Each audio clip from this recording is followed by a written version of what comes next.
السلام علیکم بچے، ہم اپنے لیکچر نمبر 40 میں آ گئے ہیں۔ اس سے پہلے بچے ہم نے لیکچر نمبر 39 میں حدیث نمبر 8 کا ریٹن ورک کمپلیٹ کیا تھا۔ آج ہم حدیث نمبر 9 کی پڑھائی اور وضاحت کریں گے۔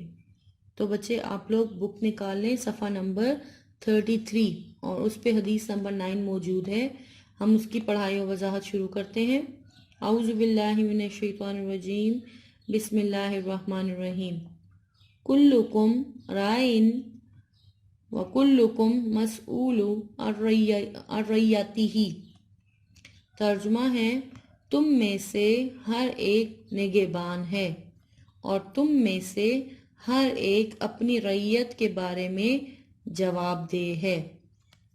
تشریح، رعیت اسے کہتے ہیں کہ جو اس کی رعایا یا جس کی نگرانی یا جو ذمہ داری جس کو دی گئی ہوتی ہے، جو رسپانسبلٹی ملی ہے اس کے بارے میں اس سے پوچھا جائے گا۔ تشریح، ذمہ داری اور نگہبانی ایک ایسا فرض ہے جو کسی بھی انسان کے لیے معاف نہیں ہے۔ حکمران اپنی رعایا کے حقوق کی نگہداشت اور ان کی فلاح و بہبود ان کے فائدے کے لیے کا ذمہ دار ہے۔ ماں باپ اپنی اولاد کی تعلیم و تربیت کے سلسلے میں جواب دہ ہیں۔ دفتر کا کارکن اپنے کام کا ذمہ دار ہے اور اسے بھی اللہ تعالیٰ کی بارگاہ میں جواب دہ ہونا پڑے گا۔ لہٰذا لازم آتا ہے کہ ہم اپنی ذمہ داریوں کو دیانت اور محنت سے ادا کریں۔ اب بچے ہم اس کی تشریح کی طرف آ جاتے ہیں۔ اچھا جی بچے، اب ہم یہاں پر اس حدیث کی تشریح شروع کرتے ہیں۔ اس حدیث میں انفرادی ذمہ داری کے بارے میں کہا گیا ہے کہ ہر ایک شخص اپنی جگہ پر ذمہ دار ہے اور انفرادی ذمہ داری اس کی کیا کیا ہے۔ تو یہاں پر جو لفظ استعمال ہوا ہے رائی کا لفظ استعمال کیا گیا ہے۔ یہ رائن کا جو لفظ ہے یعنی رائی کا جو لفظ استعمال ہوا ہے، اس کے لفظی معنی ہے چرواہا۔ یہاں پر جو یہ رائی لفظ استعمال ہوا ہے اس کا مطلب کیا ہے؟ چرواہا۔ چرواہا کون ہوتا ہے؟ جو بھیڑ بکریاں چراتا ہے اور ان کی کیا کرتا ہے؟ دیکھ بھال کرتا ہے۔ تو یہاں پر جو لفظ استعمال ہوا ہے رائی، اس کا لفظی معنی کیا ہے؟ چرواہا، اور جو بھیڑ بکریاں چراتا ہے اور ان کی دیکھ بھال کرتا ہے۔ چرواہے کا فرض ہے کہ وہ اپنے ریوڑ کی پوری طرح نگہداشت کرے، یعنی اس کا خیال رکھے، یعنی کوئی جانور جو ہے وہ ادھر ادھر اس سے بھٹکنے نہ پائے، یعنی کوئی درندہ جو ہے انہیں نقصان نہ پہنچائے، اور وہ اپنے ریوڑ کو حلال چارہ کھلائے۔ تو یہ چرواہا جو ہے رائی، اس کا جو مطلب ہے، رائی کا مطلب چرواہا اور اس کی یہ ذمہ داری ہے۔ اب دیکھیں، جس طرح چرواہا اپنے ریوڑ کا رکھوالا اور نگہبان ہوتا ہے، تو اسی طرح ہر شخص اپنی جگہ نگہبان اور ذمہ دار ہے، اور جو لوگ اس کے زیر اثر ہیں تو وہ اس کی کیا ہے؟ رعیت ہے، یعنی کہ جو اس کے زیر اثر ہیں، جس کے اوپر وہ مقرر کیا گیا ہے حکمران یا ذمہ دار یا نگہبان، تو وہ اس کی جو لوگ اس کے انڈر ہیں، جو زیر اثر ہیں، وہ اس کی رعیت ہیں، جس کے بارے میں وہ جواب دہ ہے۔ اور قیامت کے روز ہر شخص خدا کے سامنے کیا ہے؟ جواب دہ ہوگا، اور وہاں کوئی کسی کا بوجھ نہیں اٹھائے گا، جیسا کہ قرآن مجید میں بھی ارشاد ہے کہ یعنی کوئی بوجھ اٹھانے والا دوسرے کا بوجھ نہ اٹھائے گا۔ تو اس حدیث مبارکہ میں ہر شخص کو ذمہ دار اور جواب دہ قرار دیا گیا ہے، اور خدا کے سامنے اپنی رعیت کے بارے میں جواب دہ ہے، یعنی کہ جو لوگ اس کے زیر اثر ہیں وہ اس کی رعیت ہیں، رعایا ہیں، اور وہ اس کے بارے میں کیا ہے؟ اس سے پوچھا جائے گا اس آدمی سے۔ مثلا باپ اپنے خاندان اور اولاد کے لیے ذمہ دار ہے، اللہ تعالیٰ اس سے پوچھے گا کہ تم نے اپنے خاندان کو اللہ کی راہ پر چلائے یا شیطان کے راستے پر۔ اور اپنی اولاد کی تعلیم و تربیت کیسے کی، انہیں حلال روزی کھلائی یا حرام کی۔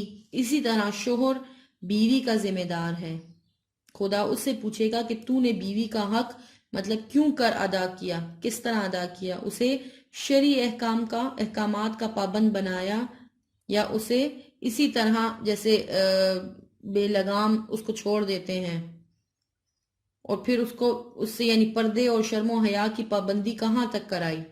تو اسی طرح بھائی اپنے بہن بھائیوں کا ذمہ دار ہے اور انہیں غلط راستے پر نہ چلنے دے۔ دیکھیں ایسے آج کل عورتوں میں کس قدر یعنی بہت زیادہ وسیع پیمانے پر جو ہے بے پردگی دیکھنے میں آئی ہے۔ تو اس کی ذمہ داری براہ راست والدین، شوہر، بھائیوں اور دیگر عزیز و اقارب پر عائد ہوتی ہے کہ اگر یہ لوگ اپنی ذمہ داری کو سمجھیں اور محسوس کریں تو اس قسم کی بے راہ روی کا خاتمہ ہو سکتا ہے کہ کس طرح یہ شروع ہو گیا یہ کام، کیوں اس طرح ان لوگوں نے شروع کر دیے سلسلے۔ تو ہر محکمے کا افسر اپنے محکمے کا ذمہ دار ہے اور خدا اس سے اپنے محکمے کا حساب لے گا۔ اس طرح ہم اگر کہیں ڈپٹی کمشنر اپنے ضلع کا، کمشنر اپنی کمشنری کا، گورنر اپنے صوبے کا، وزیر اپنے محکمے کا، اور ملک کا صدر پورے ملک کا ذمہ دار ہے۔ تو جو بچے یہ دائرہ اثر یعنی جس طرح بڑھتا جائے گا اسی قدر ذمہ داری میں اضافہ ہوتا جائے گا، یعنی جس طرح جو پوسٹ اس کو ملتی جائے گی تو اسی طرح اس کا جو ہے اس کی وہ ذمہ داری جو ہے وہ بڑھتی جائے گی، اور حکمران پر سب سے زیادہ ذمہ داری عائد ہوتی ہے۔ خدا اس سے پوچھے گا یعنی اللہ اس سے پوچھے گا کہ تم نے حکومت کس طرح کی، میرے قوانین پر عمل کرایا یا اپنا قانون چلایا۔ جیسے ہم مثال لے لیں، حضرت عمر فاروق رضی اللہ تعالیٰ عنہ فرمایا کرتے تھے کہ اگر فرات کے کنارے بکری کا بچہ بھی بھوکا مر گیا تو عمر قیامت کے روز خدا کے سامنے جواب دہ ہوگا۔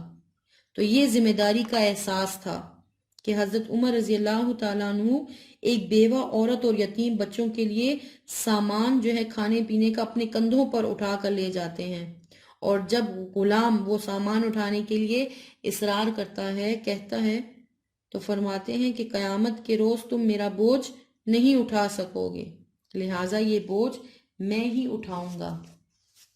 اور اسی احساس ذمہ داری کے پیش نظر اللہ تعالیٰ کے خاص بندے جو ہیں وہ حکومت کو پسند نہیں کرتے، یہ حکومت کا، کیونکہ یہ بہت بڑا ذمہ داری کا کام ہے، کیونکہ یہ دیکھیں یہ پھولوں کی سیج نہیں بلکہ کانٹوں کا بچھونا ہے۔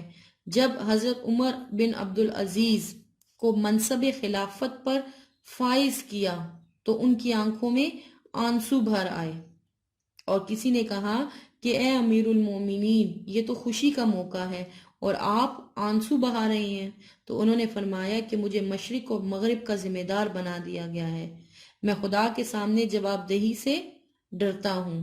یہی جو عمر بن عبدالعزیز جو تھے، جن کا عہد بلا شبہ یعنی خلافت راشدہ میں شمار ہوتا ہے، اور جنہیں عمر رضی اللہ تعالیٰ عنہ یعنی عمر ثانی بھی کہا جاتا ہے، اگر ہر فرد اپنی ذمہ داری کو محسوس کرے اور اسے صحیح طور پر انجام دے تو معاشرہ بھی جو ہے وہ صحیح بنیاد پر استوار ہو سکتا ہے، اور امن و سلامتی ضرور پیدا ہوگی اس معاشرے میں۔